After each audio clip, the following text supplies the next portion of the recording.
Hi everyone, this is Stephanie Krupczak with the Purevant Living podcast, Women in Wellness. Today we have Lou Lamonda, eco-activist, technical consultant for natural building, social justice, livable cities, health, and education. Thank you so much for being here today. Sure, I'm happy to be here. This is a really interesting podcast. So we're going to start out with a fun question. So how did we meet? We met through a mutual friend that I know, and you just connected through that. And you knew each other from the Urban Ecology Center? Yeah, the Urban Ecology Center, we both lived in the same house for a short while. Very nice. So and we did some gardening together. Gardening? She's an avid gardener, and so am I, and that was really great. We shared that together, so then we got to know each other better. Very nice. What did you grow? Mainly it was a big vegetable garden. Okay. Yeah, Very the place nice. we were living. My apartment now is quite small, so I have some herbs in my patio. That's about it. So tell us a little bit more about what you do as a consultant.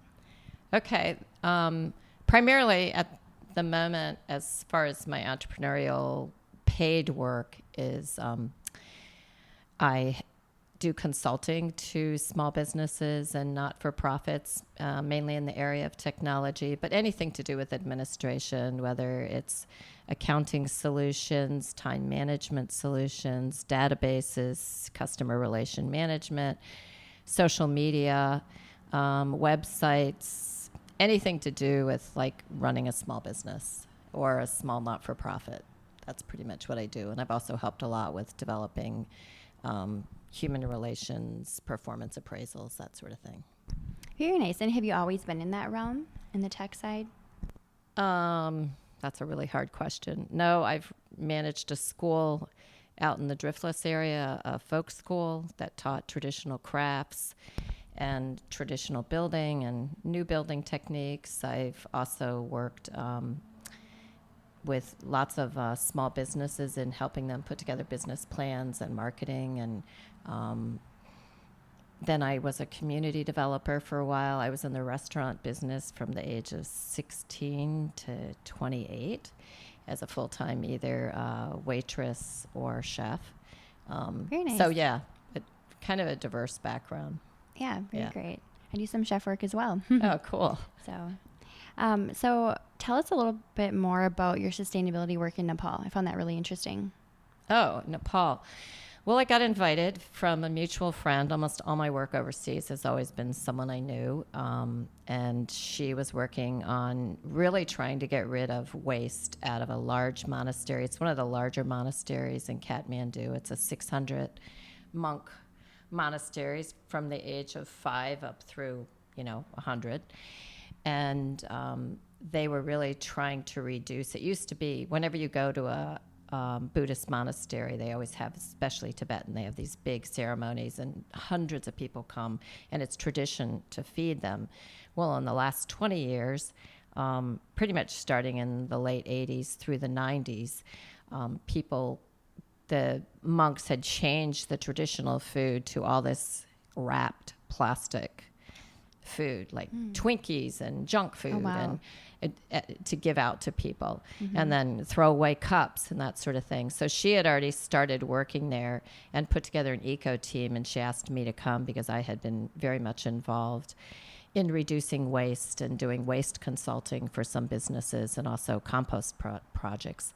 And so she invited me to come to Nepal and help them with their program. So the whole idea was to change over the food they gave out. They went from junk food wrapped in loads of plastic to apples and traditional Tibetan bread, and everyone had to bring their own cup for their tea. They make a very interesting tea. It's with yak butter and hot water, but it really keeps you warm in the winter. That's a Tibetan tea. And if you don't have yak butter, you use cow butter, but it's butter and or ghee, really, ghee and tea. So people then started bringing their own cup if they wanted to drink, or they would have ones that they could wash out. And then the other thing is Nepal, like many countries, went to plastic bags in the last 10 or 15 years, and they don't have a proper garbage system at all. So people burn their garbage, which you can imagine how toxic it is to live in an environment where people are burning plastic. And that's pretty much what happened is Okay. she's like, no, so she got all of the monks to move towards reusable bags and good. no longer took a lot of plastic. And then we also built a garden and started to teach them how to compost and went back to traditional ways. Wow, Yeah. that's great. So how many years total did they move away from traditional ways, do you think? I think it really started in the late 80s. Okay, And then so- the 90s. And then this project started, I would say, in like 2016 or 17. Okay. Maybe a little sooner than that. Yeah. Wow. It'd be interesting to see what they had used before and now that they're saving. So They it'd be used a lot interesting of study. traditional wraps. Yeah. You know what I mean? Like banana leaves Yeah. and things like that. And you could Or still natural get elements. yogurt. If you got yogurt, I was thinking about that this morning. You can get you got all your yogurt in a beautiful little clay pot. It wasn't a Okay. fired pot, and they would just toss it on the ground and it would disintegrate because it wasn't fully Oh, fired, so it okay. would turn to earth. Oh, nice. And that yogurt tasted amazing. So a lot of things like that we're still using traditional. Yeah, that's Yeah. really cool. So what are some of the other initiatives that you're currently working on? Well, in the last year and a half, we've been, I helped with a couple other people start an organization called Plastic Free MKE. And we're really about addressing single-use plastic and really trying to eliminate it in Milwaukee, which is a huge job. Probably take us all the rest of our lives, but we're all very dedicated to doing that. And I know you showed me the sheet that you use when you go to like a restaurant and they want to be certified. So can you tell us a little bit about the certification process? Sure.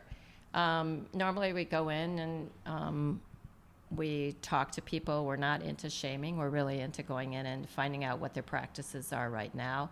And our big thing is that when people sit down in the restaurant, they want a plastic-free plate, meaning there's no condiments with plastic. There's no drinks served in plastic. Everything is in washable containers. So that's the first thing. For if the restaurant has a table service, that everything is washable. And then if they have takeaway containers, that all of the containers are primarily we would love for them to be compostable. And secondly, if they can't be, that they're fully recyclable, meaning they're 1s or 2s or 5s in Milwaukee because they recycle those containers. And that no styrofoam, which is number 6, it doesn't have to look like styrofoam, but if it's a number 6, it's basically styrofoam. Okay. That they're not using that, and they don't give any takeaway bags in plastic. They're either paper bags or reusable bags, and then they get to choose. So there's 6 main things, and then there's a section where they choose one of 4 options, which are they don't serve water in plastic water bottles, they don't, for takeaway, and they don't, or they compost front of house or compost back of house, or they give a discount for people that bring in reusable containers like cups, that sort of thing. And if they use straws, the only straws they use are compostable straws or paper straws, all papers compostable, and that people have to ask for a straw. Okay. Yep. So roughly how many restaurants in Milwaukee are certified currently? Well, we haven't done any PR on it, but right now I think we're at 18. Okay. Wow. And it's all by volunteers. All of us are volunteers. We just do it in our spare time. And as you can imagine, restaurants are really busy. So we might do an initial conversation. They have to change some practices. Then we go back, and it always has to be the manager. So there's a number. I'm sure people would say right away there's probably 20 restaurants that we haven't certified that already fit, are already doing the right thing. But it's us getting the volunteers to get out there and do that, and we're making that happen. Great. Yep. Yeah, and we can post after too where listeners could sign up if they do want to volunteer. Yeah, that's great. PlasticFreeMKE.org. We have a website, and we also have a Facebook page, Instagram account, all of the traditional social media. Perfect. Yep. Yeah, I know it's nice to see when some of your favorite restaurants have that compostable to-go items. Like I know Beer Line Cafe, Right. really good. Even their plastic bag they put your to-go in is compostable, which is really Yes. great. So Yeah. I do like that because I feel guilty if I forget my mug to Right. go or something, and then they give you a... Another thing, too, I find is that a lot of restaurants, if you don't say, oh, this is for here, they'll automatically put it in a disposable cup, and that kind of makes me angry.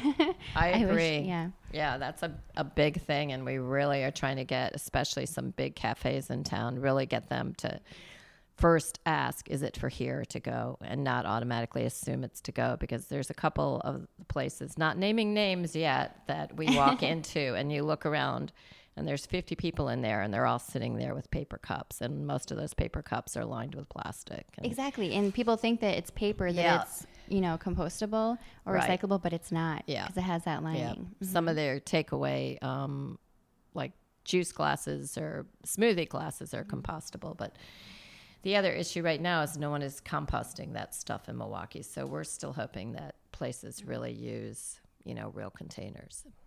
Is there a place for like residents to bring compostable items?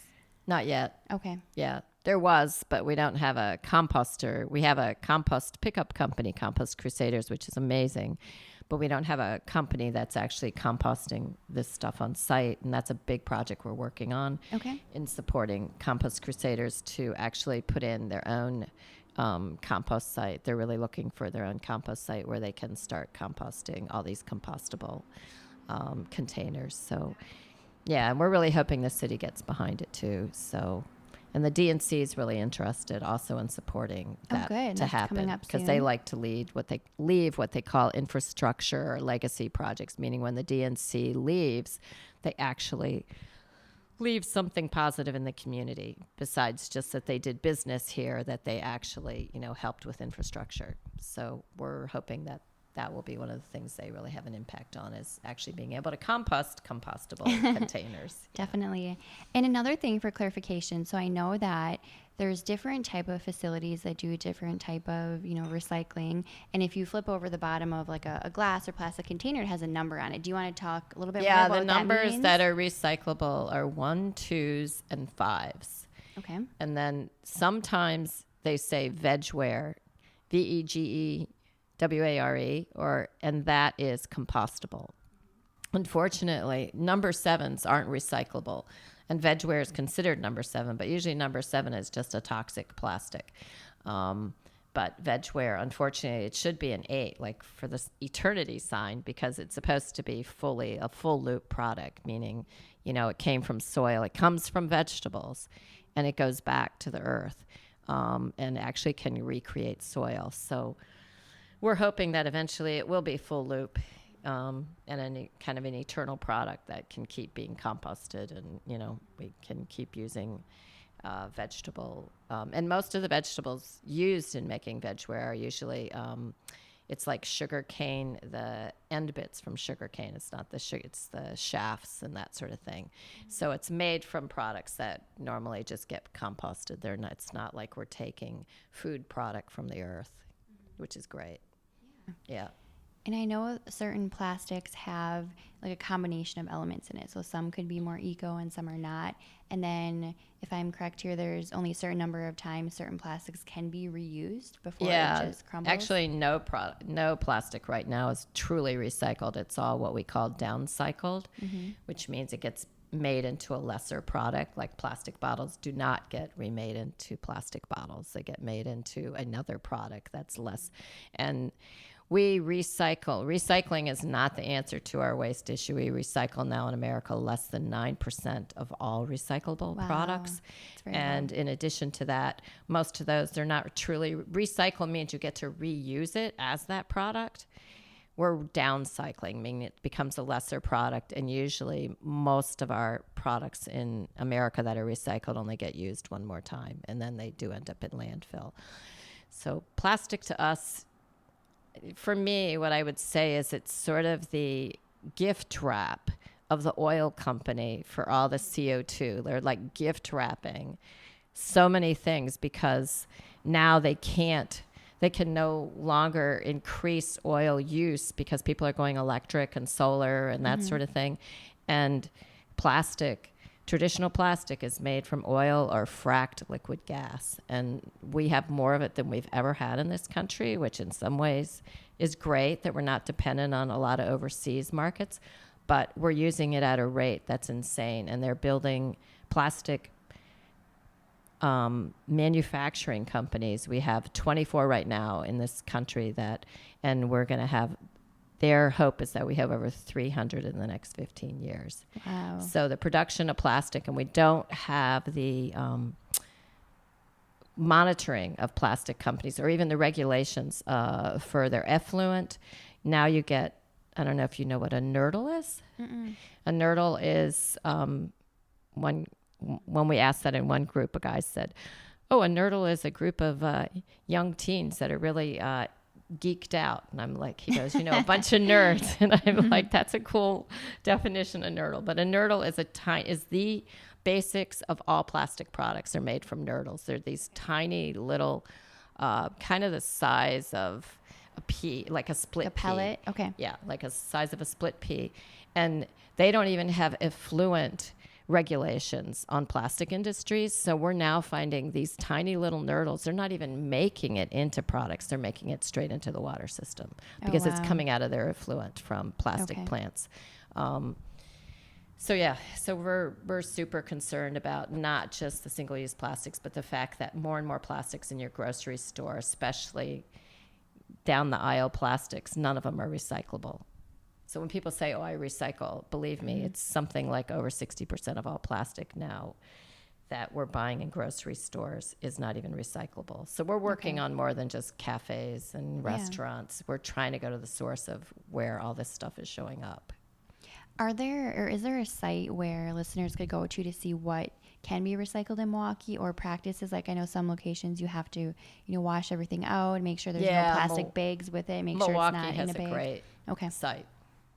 If you just look up Milwaukee Recycling, they are very explicit in what you can recycle, and then the things that you can't recycle in your recycle bin, all the places you can take it. Okay. Like electronic equipment and stoves and refrigerators and all that sort of thing. Yep. Yeah, because refrigerant is actually one of the biggest problems Yep. for pollution. And Yep. Very interesting. So I know you mentioned before you're working with community conversations. Do you want to talk more about that as another initiative? Yeah, Zeidler Community Conversations. It's really a way to reach across, to speak to people that you might not normally meet in your everyday life. And they have facilitated conversations after theater, like Milwaukee Rep uses them. They also go to churches and they've done ones on racism, ones on like white privilege. They've also after the big film fest, they do a number of talkbacks on controversial films or films about social justice or that sort of thing. So, and the community, I'm a facilitator, means that I sit in a group and I don't share my opinion. I just make sure that everyone abides by the agreements about how to share these conversations. And it's quite fascinating. I've been in some groups where they're just very multicultural and and what people share, and people usually tend in a very short time to share something deep about, either the play they just saw or how it affected. They all have to share from their own personal place. Okay. Yeah. Very neat. Is there a specific event or experience in your personal journey that led you to where you are today? Well, not one thing, as many, like 20 years ago, I wouldn't have been working on plastics, but the growth of plastics has really, but I would say a couple things that have really inspired me is, I was born on Earth Day. Oh, okay. So, yeah. That's neat. So knowing that I'm kind of an Earth Day baby, and I've always loved the outdoors. I mean, as a kid, we went to the ocean every year, but now in my 20s, I learned how to climb, and I learned, how to surf and hike, and just I didn't grow up in a camping family, but I really got into camping in the outdoors, and I learned how to ski. I moved up north just so I could learn how to cross-country ski really well because I was living in Wisconsin.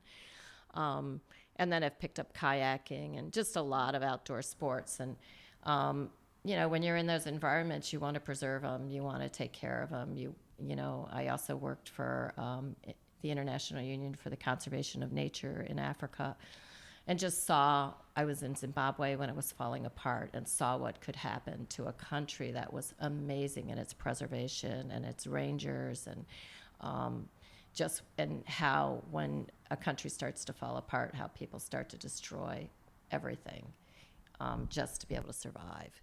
So I think all of those reasons, the fact that I've traveled, my father worked for the National Security Agency, which you would think he would be extremely conservative. They're over the FBI and over the CIA, but once he said to me, we never talked politics. He was never allowed to talk about his work. We weren't even allowed to say what he did because we didn't know what he did. But one time we were watching a film, and he turned to me after the film and he said, unfortunately, our government is like any other government on this planet. It will do whatever it needs to do to get what it wants. He said, so democracy is so important, and voting is so important, and being involved is so important because you can't trust them. And I think all of that, and the fact that I started in community development work in my late 20s, just really inspired me to just keep working on social justice issues. And I just met some amazing, I stand on the shoulders of just some incredible leaders and teachers, and have a degree, and finally finished my degree after many years in history. And I had just had some phenomenal history professors that were really about that history is not about one man at the top. It's really about social movements. And social movements can really change history. And in my lifetime, a lot's changed for the better and a lot for the worse. Both. Yeah. That's great. I was a history major too, actually, Oh, really? in Madison. Yeah, I was. I started in social psych, took 2 years in dance and anthropology, but finally was like, I have to finish this degree. Very nice. History and politics, yeah. So what are your short-term and long-term goals to improve wellness in women's lives? I can't say that that's been like a focus of my life, but I can say that I meet a lot of women of all ages, and I think the biggest thing I can do is 2 things. Let them know that being a superwoman is not at all good for their health.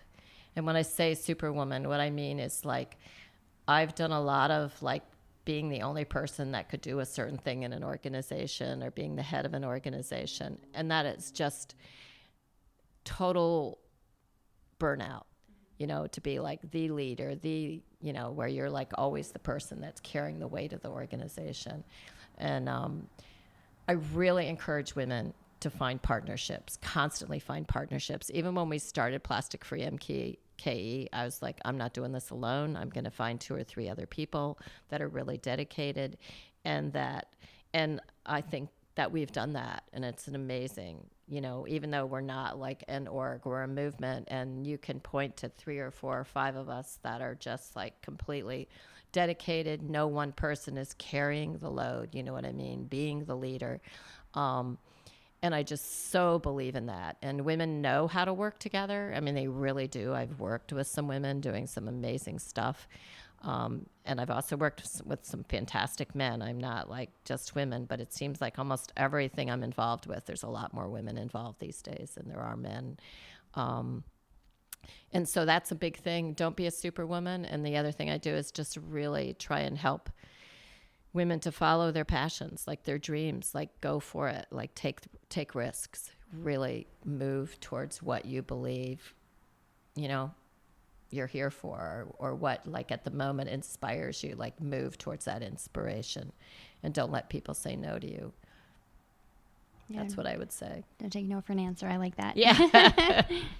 Kind of circling back to, wellness and Plastic Free Milwaukee.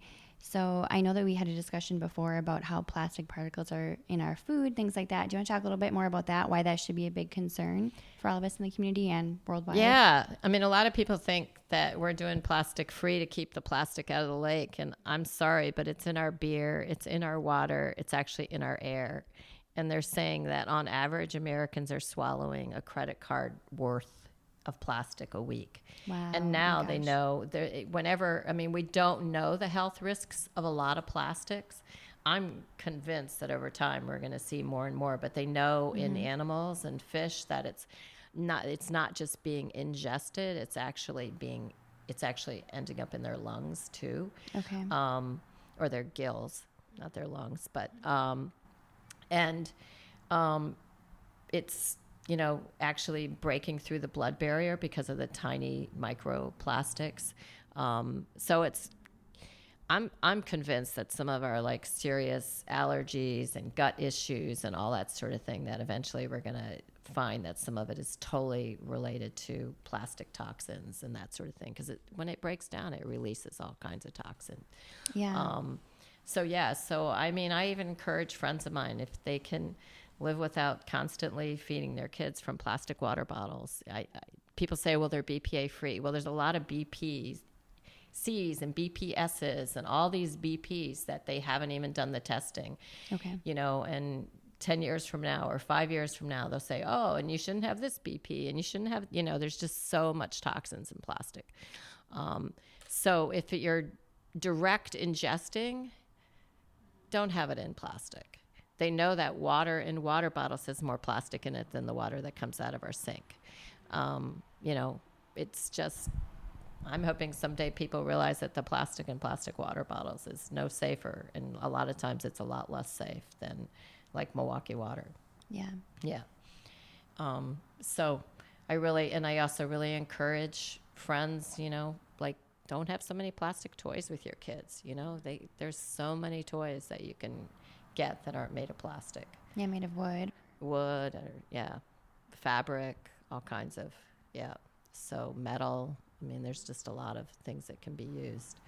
I didn't grow up with plastic toys. I mean, I feel like a lot of the younger generation has all of these like allergic reactions, gut issues, all sorts of things. Like no one in my life had that kind of stuff when I grew up. And I know it's not just plastics. It's also, there's all kinds of environmental pollutants that we didn't have before either. So it's a combination of a lot of things. But I think plastics, as it breaks down, is really causing havoc in our systems. What are a couple tips you could give listeners for how to limit plastic in their lives, or some things that maybe you incorporate? Or well, first thing is, plastic bags at grocery stores. You don't need to put your produce. It's fine to be naked. They don't need to go in plastic bags.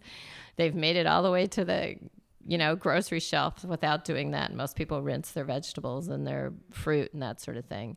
So that would cut down on a lot of plastic. Take your own bags. I mean, I have one I can fit. It's nylon. I can fit it in my back pocket. I always have some in my car. I have some on my back door. So I know the big thing is people forget. One of the things I did was, if I forgot my plastic bag, I paid the $1 to get a reusable one. And I only had to do that like 5 times to start remembering. Because they've found that if stores start charging, people really start showing up with their own bags. Yeah. And we hope more and more of Milwaukee will start doing that. I mean, more stores in Milwaukee will start doing that. But yeah, getting rid of plastic bags. Certainly as far as food containers, I have a lot more. I use lots of glass jars in my refrigerator and glass containers in my refrigerator to store food in. Never use plastic for your microwave. Oh, yeah. But a lot of people still do. I know some doctors that heat their coffee up in their styrofoam cup. Oh, no. Yes. So, basic things like that. I try and go to the meat counters and buy what I want if I'm getting fish or meat or whatever, and I have them wrap it in paper and not get all the ones with the styrofoam and the plastic all wrapped around it. So a lot of like personal practices like that. But I would say the biggest thing is, we can't do this alone. If everyone recycled, it wouldn't be enough. Like I said, less than 9% of plastic is recycled anyway. And my thing is, if you go to a grocery store and you can't stand what they're doing, write the grocery store, let them know. Talk to the manager. I mean, just keep talking, keep telling people, help us make places lake friendly. We're also trying to make offices lake friendly, and more people are doing that at their offices. They're not having styrofoam cups. They're like the Y just had me talk there because they changed their styrofoam to compostable cups. Good. Reusable silverware is a thing too. Yes, that's huge. Have There's at your a desk. Sikh temple in town that feeds hundreds of people every weekend. They went from styrofoam to steel.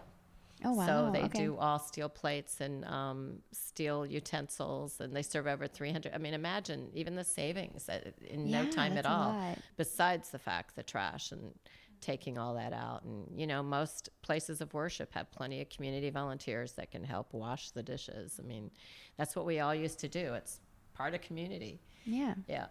So those are just some things. Like if you're going to work, going to a place of worship, any place that's constantly, that uses plastic and throwaway stuff, talk to them. You know, when you have your next event, your birthday party. I mean, I've had friends say, how do I do my event plastic free? I'm like, it is amazing that people have to think about it. Yeah. Like we used to never use plastic because it cost more to buy like a plastic tablecloth, and now people don't even think about it. So, you know, when you're going to an event, say, hey, can I bring some real glasses? I'll take them home. I do that sometimes for people. Or say, would you think about using paper instead of plastic? You know, you can just talk to the person. Or if you're doing the event, really make it plastic free. Or go to the thrift store and buy Absolutely. mason jars. I mean, Oh my for God. almost nothing. Yeah, Yeah. mason jars can be so cheap. And that's there's a caterer in town that does all of her catering and uses plastic. Oh, wow. What's it uses called? it's called Localicious. Okay. Kathy Papineau, and she's got the lake friendly designation. So she uses mason jars for all her drinks, and she won't do plastic. She's very clear about it. Yeah, I mean, I'm hoping that eventually people will actually charge more for takeaway containers and charge more, like if you're going to do, so that people start to wake up. And yeah, that's a big thing, like events, parties, showers, weddings, all that sort of thing. And celebrate it. Like let people know you made that choice. Yeah, definitely. Yeah. Yeah, I really like that. Yeah. We have a couple of questions here to wrap up. So first, what does wellness mean to you? Well, when I think of wellness, I think of community. And I think it's really important to have friends of all ages. I have a 5.5-year-old friend that we make play dates every week or every other week just to get together and go outside and play. He loves being outside no matter what the season. He went to a nature-based school. And so we tromp in mud puddles, and you just have to be prepared for everything. And I love that. Hang out upside down from limbs, climb trees, whatever. So I think it's really critical. And then have older friends, older than me, that, you know, have a lot more experience, and friends my age, all ages and all diversity and backgrounds. I think that's really critical to wellness.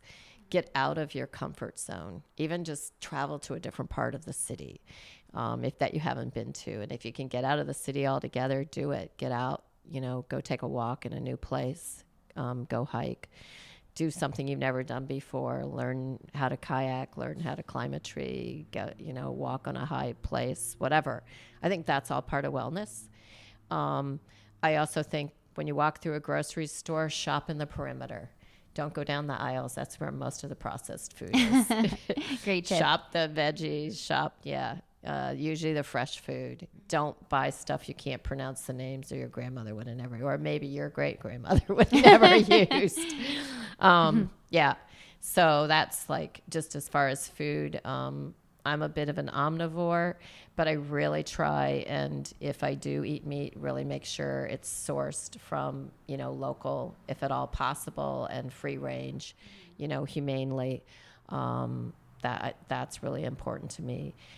Fresh eggs. I raise my own bees, and they're not my bees, but I have bees in the backyard, and I have friends that have chickens in the city, and so that's like as far as food. And then wellness as far as my personal life is, I've really in the last 3 months been really trying to get more sleep. That's been huge. I've been living on the last number of years on 5 or 6 hours of sleep, and I know that's not enough. So I've really been working on sleep and just getting a bit more of it, going to bed a bit sooner. And I always rise really early anyway. And I think the other thing is getting outside every day, if at all possible, is critical for my mental, physical, and spiritual health, and in nature, if at all possible.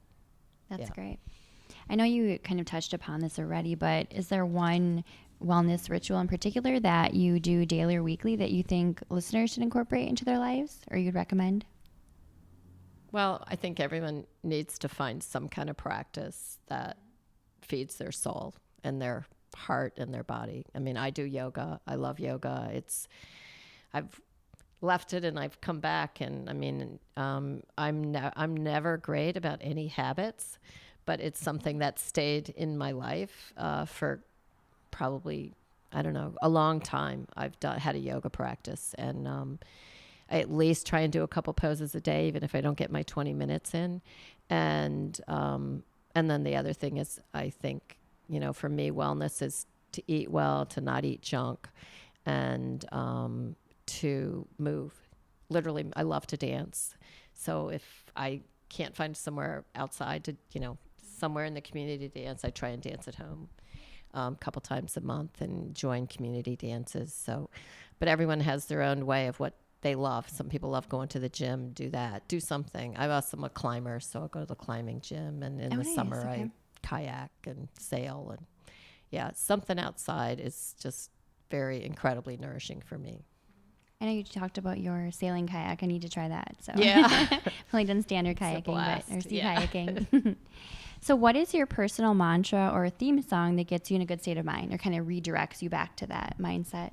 I don't have one. Okay. But what I think I've done is I'm really self-critical. And when I start to go down that road of what I haven't done and how I'm not this or that, I stop. I take a big breath. Sometimes I just tell that part of my mind to just be quiet.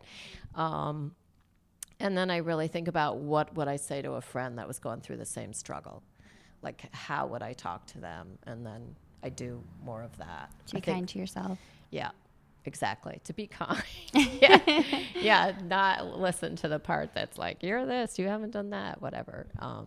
So that's what I would say. I mean, I'm a dancer, and the other thing I love to do is sometimes I go for a swing. I love swings. Yeah. It's hard also to skip but not be happy. So that's skipping, swinging, dancing, all of those. Or sometimes I just go for a big walk out on the lakefront. And that does it for me. Yeah, we're lucky to have that here, definitely. Yeah. Or biking, all of those. Yeah. All the trails here. Yeah. So are there any books you'd recommend for listeners or pieces of reading material? Oh my gosh. On top of your head?